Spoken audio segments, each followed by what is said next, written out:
केसी त्यागी जी बैठे हैं, इंडिया जो बना है केसी त्यागी जी, इसका बहुत फायदा नहीं होने वाला है, तो बता दिया प्रधानमंत्री। जवाब तो हमसे ले लीजिए, सेकंड राउंड में ले लेंगे आपसे। पहले केसी त्यागी जी से पूछ ले कि इंडिया बनाने में सबसे आगे आगे उनके नेता थे, तो इंडिया काम नहीं कर रहा केसी त्यागी जी, ऐसा बता रहे हैं प्रधानमंत्री, क्योंकि उसके मूल में कांग्रेस है और कांग्रेस जो है वो उसकी हालत ऐसी है।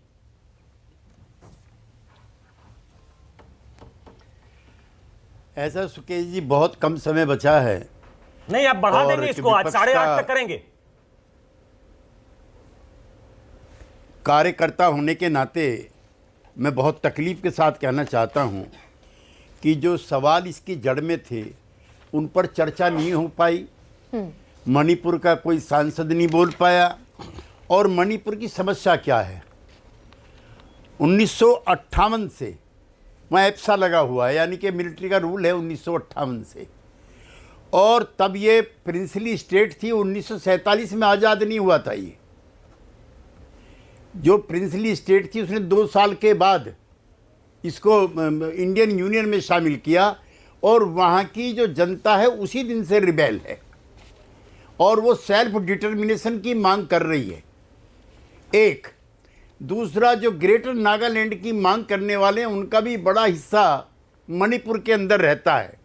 जो कुकी रिबेल्स हैं उनकी जड़ें, मैं चुके वहाँ कई बार गया हूँ। और आपकी जानकारी के लिए सुकेश जी और गरिमा जी, 1952 में पहला सोशलिस्ट एमपी भी मणिपुर से जीत का आया था, जिसका नाम था घिसरांग घिसिंग।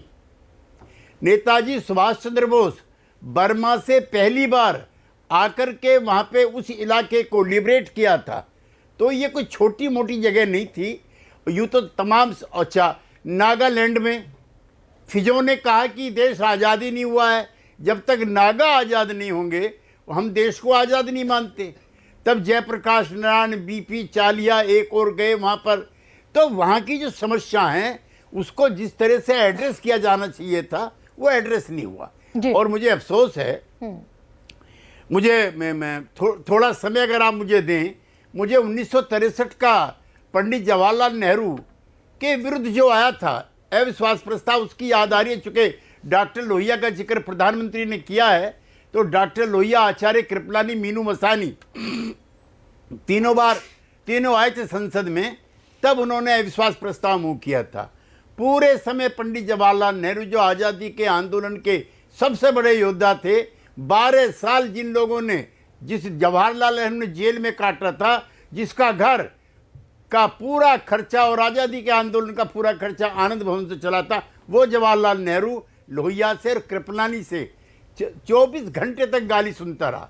कैसी कैसी गालियां दी हैं, अगर मैं कहूँगा, अगर मैं पढ़ के सुनाऊंगा तो बहुत लंबा हो जाएगा। लेकिन प्रधानमंत्री नौकर है, सदन मालिक है, नौकर को मालिक को संतुष्ट करना होगा। ये लैंग्वेज थी अविश्वास प्रस्ताव के। और मुझे अफसोस है कि इकोनॉमिक इश्यूज पर भाषण हुए।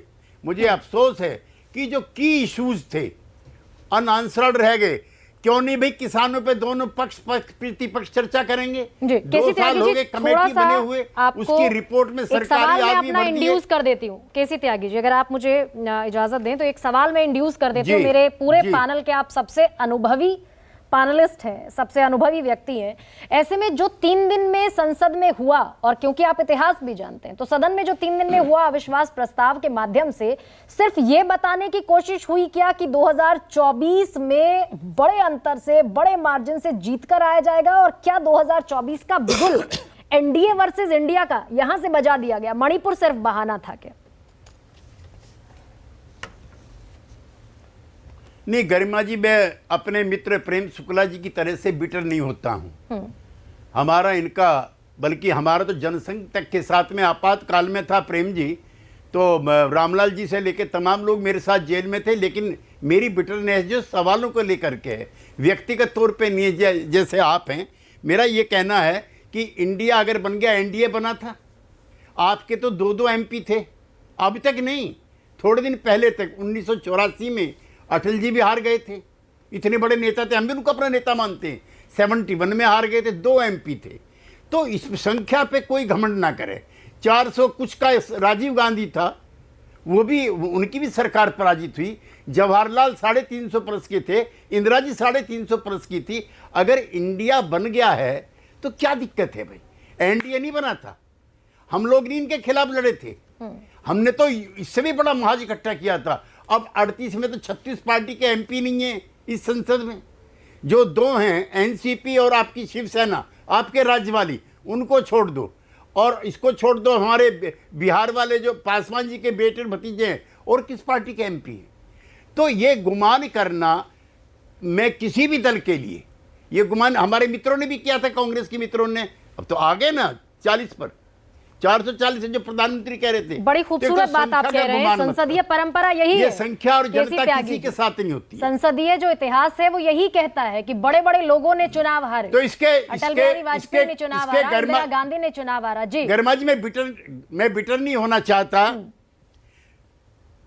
बिल्कुल मैं बिटर नहीं होना चाहता। मुझे अटल जी के साथ काम करने का भी सौभाग्य प्राप्त हुआ है, वो भी इन्हीं की पार्टी के नायक और जननायक थे जी।